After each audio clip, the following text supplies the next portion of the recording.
Hello everyone. Seated mathematics के अंदर आज हम ज्यामिति यानी ज्योमेट्री पढ़ेंगे। ज्योमेट्री से संबंधित जो मेन क्वेश्चन हैं, जो मोस्ट इम्पॉर्टेंट हैं, वो हम लोग सीखेंगे आज। तो चलिए शुरू करते हैं। इसमें सबसे पहला प्रश्न है, एक त्रिभुज के दो कोण 50 अंश और 30 अंश हैं, तब त्रिभुज का तीसरा कोण ज्ञात करें। तो इसको जो ज्ञात करने के लिए सबसे पहली चीज तो इसमें देखिए लिखा हुआ है त्रिभुज। त्रिभुज का क्या होता है, कितने मतलब अंश का होता है पूरा इसका जो कोण। तो पहले तो ये जानेंगे हम लोग, फिर इसके बाद जो है इसमें दो कोण दिए हुए हैं और फिर इसके बाद तीसरा निकालना है। जैसे हमने यहाँ एक त्रिभुज बनाया, इसमें ये नहीं कह रहा कि कौन मतलब किस टाइप का त्रिभुज है, पर इसमें ये बता रहा है ये 50 है मान लेते हैं और ये हो गया हमारा 30 अंश। तो ये जो एंगल है ये वाला एंगल, ये पूछा है कितने का होगा। तो अब आपको यहाँ पे एक कंसेप्ट पता होना चाहिए कि एक त्रिभुज जो होता है और त्रिभुज के तीनों कोणों का योग वो होता है 180 अंश। ठीक है, मतलब इसका इसका और इसका इन तीनों का जोड़ जो होता है वो होता है 180 अंश। तो हमको यहाँ पे दो कोण पहले से ही पता है, तो हम इन दोनों को जोड़ देंगे, फिर 180 से घटा देंगे तो हम ये जान जाएंगे यहाँ पे। तो तीसरा कोण कैसे निकालेंगे यहाँ पे हम, तीसरा कोण 180 में से हम घटाएंगे, वो भी क्या घटाएंगे, इन दोनों का जोड़, यानी 50 प्लस 30 अंश। हम इन दोनों को जो है जोड़ देंगे, उसमें घटा देंगे। तो अब 180 ऐसे नहीं दिया, माइनस इसको जोड़ देंगे, हाँ 50 30 80 हो गया। तो यहाँ हमारा आंसर क्या आ जाएगा, सीधे सीधे 100 अंश हो जाएगा। आप ऐसे भी कर सकते हैं अपनी समझ के आधार पे भी। हमने तो उसको बता दी थी इस तरीके से लिखेंगे, इसको इस तरीके से जो है लिख कर दिखाया जाएगा। हमने यहाँ एक त्रिभुज बनाया, नाम भी चाहे तो कुछ डाल दिए, ए बी सी करके डाल दिए, और फिर दो कोण हमें पता है, तीसरा निकालना है। और आपको ये पता है कि टोटल योग जो होता है वो 180 होता है। तो हम पहले ही या तो मन में जोड़ लिए, 50 30 80 हो गया और 180 से घटा ले तो 100 आ जाएगा। तो आप ऐसे भी कर सकते हैं और लिख के भी कर सकते हैं। अगला सवाल देखते हैं, ये मोस्ट इंपॉर्टेंट सवाल है, इसको पढ़ेंगे पहले हम। 2 सही 2/3, ये 2 सही 2/3 लिखा है। समकोणों में डिग्रियों की संख्या ज्ञात करें। जब भी डिग्री निकालने की बात कही जाए तो पहले तो इसको हम ठीक करेंगे। कैसे ठीक होगा, ये 3 का पहले 2 से गुणा करेंगे, 3 दूनी 6 और 2 जुड़ जाएगा तो 6 के बाद 2 8, 8/3 तो ये हो गया, गुणे समकोणों। समकोण कितने अंश का होता है ये आपको पहले से पता होना चाहिए कि समकोण जो होता है एक 90 डिग्री का होता है। 90 अंश हमने यहाँ पे सीधे सीधे लिख दिया। ठीक है, अब हम यहाँ क्या करेंगे, इसको हम काटने की कोशिश करेंगे। कैसे कटेगा, 3 से हमने इसको काट दिया तो 3 कम 3 3 3 9, तो 30 ये आ गया। तो अब 8 गुणे 30, यानी कि अब हम दोनों को मल्टीप्लाई कर देंगे यहाँ पे। तो 8 त्रिक 24, यानी कि 240 अंश। तो डिग्रियों की संख्या पूछी गई है तो हमारा कितना आंसर आ जाएगा यहाँ पर, 240 अंश आ जाएगा सीधे सीधे। यही इसका राइट आंसर होगा। अगला प्रश्न देखते हैं। ये प्रश्न भी पिछले प्रश्न के जैसा ही है, लेकिन इसमें थोड़ा सा चेंज है। 5 सही 1/3 माइनस 2 सही 2/3 समकोणों का मान ज्ञात करें। तो यहाँ पे जो क्या करना है, पहले तो हम इसको सॉल्व करेंगे, फिर इसके बाद समकोणों का लिखा है तो इसका मतलब 90 अंश हम यहाँ पर रखेंगे मान। तो करते हैं, शुरू करते हैं।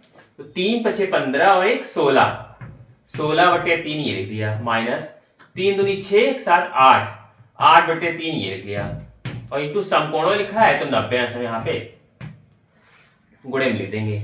अब क्या करेंगे, यहाँ पे हम इसको सॉल्व करेंगे यहाँ पर। तो ये क्योंकि इसका नीचे का हर बराबर है इसलिए डायरेक्ट घटा सकते हैं। तो 16 में से 8 गया 8/3 और गुणे 90 ये लिखा ही हुआ पहले से ही, काट लेंगे 3 3 9, यानी कि 30 हो गया। तो 8 गुणे 30 यानी कि 8 त्रिक 24, 240 अंश जो है इसका राइट आंसर होगा। सिर्फ इसमें यह समझना है कि यहाँ पे हिंदी में जो लिखा हुआ है समकोणों, तो यहाँ पे समकोण का मान यानी 90 अंश रखेंगे और हमारा आंसर आ जाएगा इस तरीके से। अगला प्रश्न देखते हैं। अमन नाम के अक्षरों में कितने न्यून कोण हैं। तो इसमें देखिए कैसा सवाल है, इसमें ये कहा जा रहा है कि एक अमन नाम है यहाँ पे। तो पहले तो हम अमन नाम लिखेंगे और हम इसमें ये देखेंगे कि कहाँ कहाँ पे न्यून कोण आ रहे हैं। मतलब न्यून कोण का मतलब होता है 90 अंश से जो कम के कोण होंगे वो न्यून कोण बोला जाएगा। तो अब हम आपको पहले तो अमन लिख के दिखाते हैं। हमने देखिए यहाँ पे लिख लिया बड़ा बड़ा A एम ए एन, ये हमने लिख लिया। अब देखिए इसमें न्यून कोण कैसे हम ज्ञात करेंगे, कैसे निकालेंगे इसमें यहाँ पे। अब ध्यान से अगर देखिए तो ये देखिए ये कोण एक न्यून कोण है, ये भी एक न्यून कोण है और ये भी न्यून कोण है। न्यून कोण मतलब 90 अंश का। हम अगर इसकी खाली इतने की बात करें, ये जो ऐसे झुका हुआ है, ठीक, सीधा नहीं है। अगर सीधा होता तो ये 90 अंश का होता ये, ठीक है, लेकिन 90 नहीं है, ऐसा नहीं है, ये झुका हुआ है, ये इसके साथ झुका हुआ है, तो ये हो गया हमारा 90 से कम, ये भी 90 से कम, ये भी 90 से कम, तो 1 2 3, ये 3 तो कोण यही हो गए हमारे सीधे सीधे, ठीक है। तो ये 3 यहां आ गया।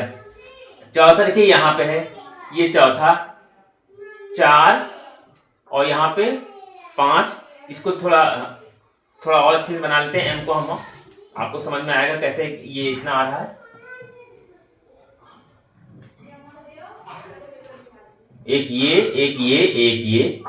फिर एक ये यहाँ, फिर यहाँ और यहाँ, ये इतने की न्यून कोण हमारे यहाँ पे आ जाएंगे, ठीक है। तो यहाँ पे अमन में अगर न्यून कोणों की संख्या या इस टाइप से कोई भी नाम दिया जा सकता है तो गिन सकते हैं। 3 तो हमने यहाँ पे गिन के दिखा दिए, 1 2 3 4 5 6 7 8 9 10 और 11। तो कुल मिला के हमारे जो न्यून कोणों की संख्या आ जाएगी वो आ जाएगी सीधे सीधे, कितने न्यून कोण है, 11 न्यून कोण होंगे यहाँ पे, न्यून कोण। आप एक बार फिर से बना के देख लीजिएगा अपने हिसाब से। एम में आपको थोड़ा सा डाउट लग सकता है क्योंकि एम जो हम बनाते हैं तो थोड़ा सा और नीचे झुका के बनाएंगे तो न्यून कोण आपको साफ साफ दिखाई देगा।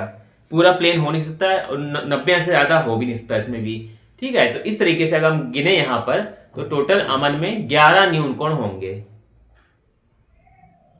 मोस्ट इंपॉर्टेंट क्वेश्चन है, अक्षर H से बने सभी कोणों का योगफल ज्ञात करें। देखिए अक्षर H है, H मतलब ये थी अल्फाबेट में आप देखेंगे यहाँ पर तो H बना हुआ है, इससे बने सभी कोणों का योगफल ज्ञात करना है। तो आप यहाँ पे एक H बना के देख लीजिए, ये हमने यहाँ पे एक H यहाँ बना लिया। इसमें कहा जा रहा है सभी कोणों का योगफल। कोण कौन कौन सा बंधा है, एक तो देखिए ये बंधा, एक ये बंधा और एक ये बंधा है और ये बंधा। और आपको ये भी दिखाई दे रहा होगा कि ये जो कोण होते हैं ये 90 अंश के दिखाई दे रहे हैं, 90 यहाँ, 90 अंश यहाँ और 90 यहाँ पर और सीधे सीधे 90 यहाँ पे भी है।